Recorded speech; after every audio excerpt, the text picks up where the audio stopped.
बनर्जी। पहले मुख्य समाचार। राज्य मंत्रिपरिषद ने बिजली बिलों को आधे किए जाने के फैसले को दी मंजूरी। कोरोना संकट के कारण इस बार भारत से हज यात्री मक्का मदीना नहीं जाएंगे, पूरी राशि की जाएगी वापस। प्रदेश में करीब 9,300 लोग कोरोना से स्वस्थ होकर घर लौटे। नीमच में आज 88 वर्षीय बुजुर्ग ने कोरोना को हराया। और रीवा, सतना, उमरिया सहित 17 जिलों में भारी बारिश का अनुमान। अब समाचार विस्तार से। मंत्रिपरिषद की बैठक में बिजली बिलों को आधे किए जाने को मंजूरी दी गई। मुख्यमंत्री शिवराज सिंह चौहान की अध्यक्षता में हुई इस बैठक में बताया गया कि जिन लोगों के बिल 400 रूपये तक आए हैं, उन उपभोक्ताओं को सिर्फ 100 रूपये महीना देना होगा। वहीं 400 रूपये से ज्यादा बिल वालों को 50% राशि का भुगतान करना होगा। बैठक में बताया गया कि बिजली की विसंगतियों को दूर करने के लिए विधानसभा स्तर पर शिविर का आयोजन किया जाएगा। केंद्र सरकार ने फैसला किया है कि कोरोना महामारी के कारण इस साल भारत से हज यात्री मक्का मदीना की यात्रा पर नहीं जाएंगे। अल्पसंख्यक मामलों के मंत्री मुख्तार अब्बास नकवी ने आज बताया कि सऊदी अरब के हज और उमराह मंत्री डॉक्टर मोहम्मद सालेह बिन ताहिर ने उन्हें फोन पर इस साल हज यात्रियों को सऊदी अरब नहीं भेजने का सुझाव दिया है। उन्होंने बताया कि बिना किसी कटौती के पूरी रकम ऑनलाइन आवेदकों के बैंक खातों में भेज दी जाएगी। आज ही से, बल्कि जिस समय हम आपको ये सूचना दे रहे हैं उसी समय से सभी जो 2,30,000 आवेदन जिन लोगों ने किया है उनका पैसा बिना किसी कटौती के ऑनलाइन पैसे वापस कर दिए जाएंगे। राज्य हज कमेटी की ओर से जारी विज्ञप्ति में कहा गया है कि बिना मेहरम आवेदन करने वाली महिलाओं को अगले वर्ष हज पर जाने की अनुमति दी जाएगी। योग गुरु बाबा रामदेव की पतंजलि आयुर्वेद ने कोविड-19 के उपचार के लिए कोरोनिल नाम की औषधि तैयार करने का दावा किया है। उधर केंद्र सरकार आयुष मंत्रालय ने कहा है कि उन्हें इस प्रकार की दवा की कोई जानकारी नहीं है।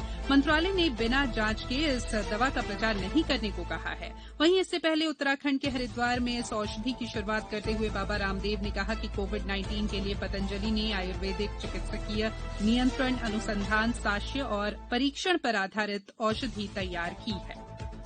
पेट्रोल और डीजल की कीमतों में लगातार वृद्धि के विरोध में प्रदेश कांग्रेस द्वारा कल राज्य में प्रदर्शन किया जाएगा। पार्टी के अध्यक्ष कमलनाथ द्वारा जारी विज्ञप्ति के अनुसार सुबह 11 बजे सभी जिला, शहर और ब्लॉक मुख्यालयों पर नेता और कार्यकर्ता प्रदर्शन कर पेट्रोल और डीजल की कीमत कम करने की मांग करेंगे।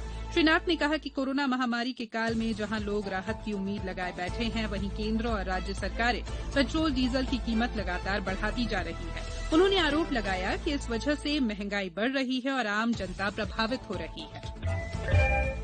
ब्रेक के बाद समाचारों में एक बार फिर आपका स्वागत है। प्रदेश में कोरोना संक्रमित लोगों की संख्या 12,000 से ज्यादा हो गई है। हालांकि इनमें से करीब 9,300 लोग स्वस्थ होकर घर लौट चुके हैं।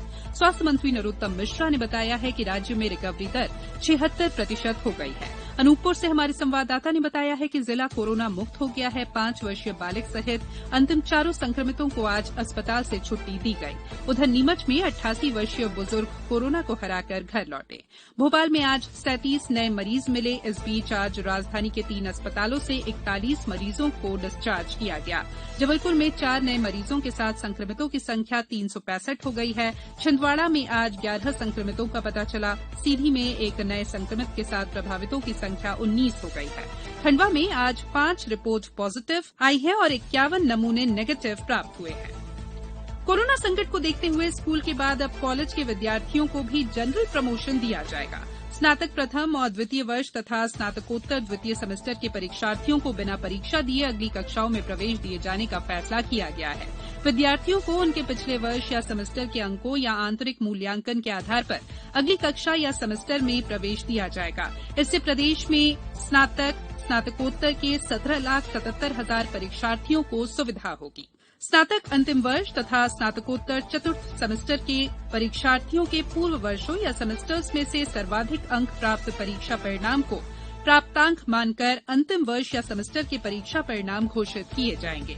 ऐसे परीक्षार्थी जो परीक्षा देकर और सुधार चाहते हैं, उनके पास परीक्षा देने का विकल्प भी रहेगा।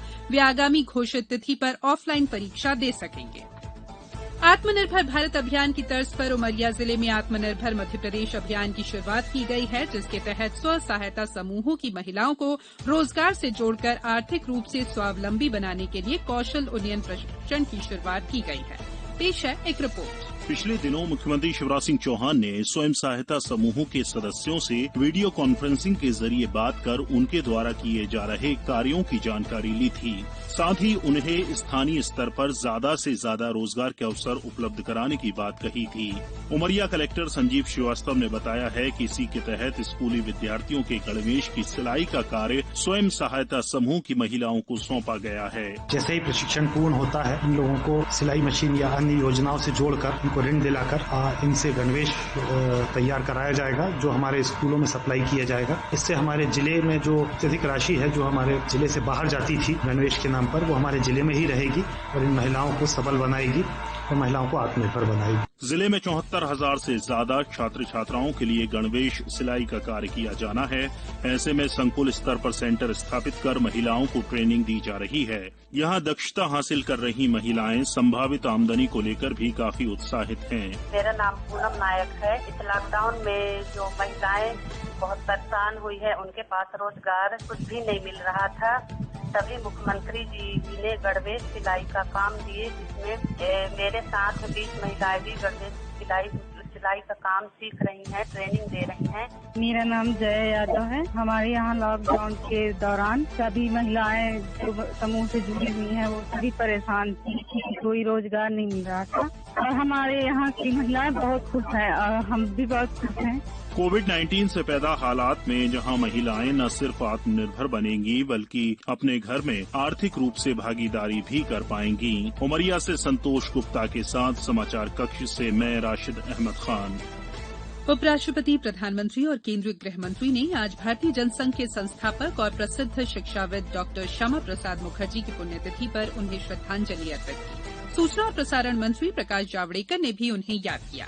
इधर भोपाल स्थित प्रदेश भाजपा कार्यालय में डॉक्टर मुखर्जी की प्रतिमा पर पुष्पांजलि अर्पित कर उन्हें श्रद्धांजलि दी गई। शिवपुरी और होशंगाबाद में भी भाजपा कार्यकर्ताओं ने डॉक्टर मुखर्जी को बलिदान दिवस को स्मृति दिवस के रूप में मनाया।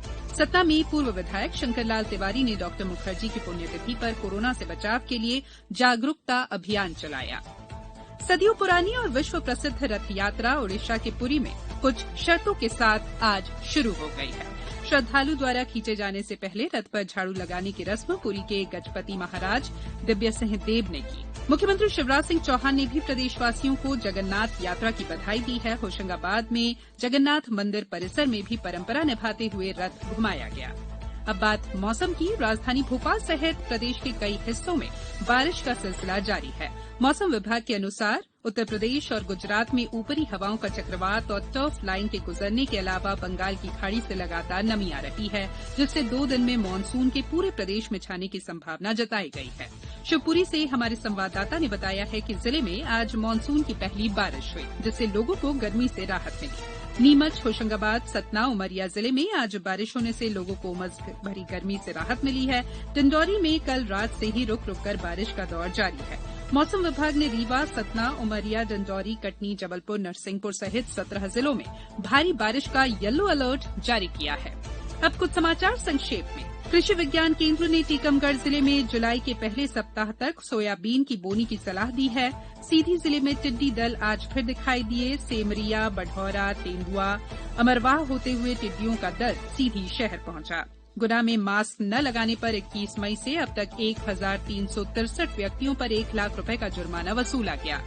राजगढ़ में आज जल जीवन मिशन के तहत हर घर में नल